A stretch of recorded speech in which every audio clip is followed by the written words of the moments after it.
ndichomvetsa chisoni kuti nthawi zina amapezeka ena amene akulira kwambiri kuposa ine akasiwa, kulira kwambiri kuposa ine akasiwa chifukwa chongofuna kupanga ndale.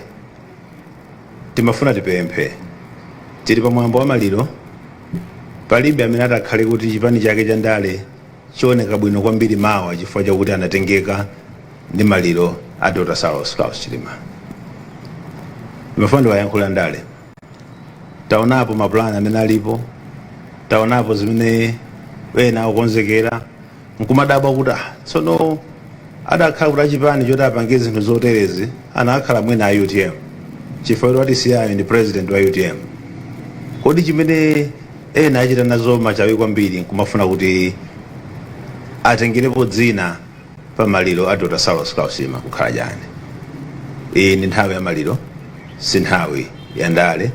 Tiyeni tipange za maliro, ndipo zikatha za maliro wina aliyense wa chipani chilichonse akhala nawo mpata okuti akhonza kupanga ndale. Ifeyo mu komiti imene anatipatsa president muli nduna ziwiri zimene ndi za UTM. Mu komiti imeneyo muli a secretary general a UTM. Ifeyo komitiyo tumakalumikizana ndi akubanja. Usiku wapitawo meeting yathu tinali ndi anthu atatu amene mayina awo amayankha kuti Chilima, ndandani Chilima, ndandani Chilima, ndandani Chilima, atatu. Kukhala nawo meeting nkupanga nawo program yonse. Maliro amene achitikawa ndikhoza kuuza Malawi kuti pena zumone yangati kuti mzimu umakhala kuyankhula chifukwa chakuti ndikuuze na Malawi lero tili ndi maliro amene aine ake omwalira anayankhulapo zinthu zina asanatisiye. Ena numaonapo chikalata chimene chimayenda pa masamba anchezo cha maliro amene ali kubalaka lero.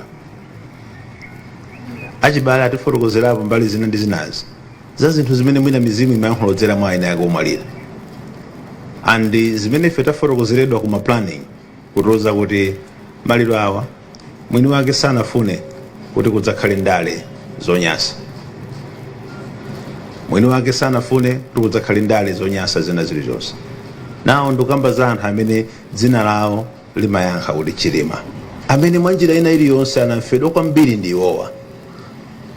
Oferedwa kwambiri ndi iwowa kuposa wa gulu lina lilonse, kuposa amene amacheza naye, kuposa amene timakhala naye mu kabineti, kuposa amene amakhala naye mu ndale, kuposa amene amasewera naye golf, kuposa amene amapemphera naye.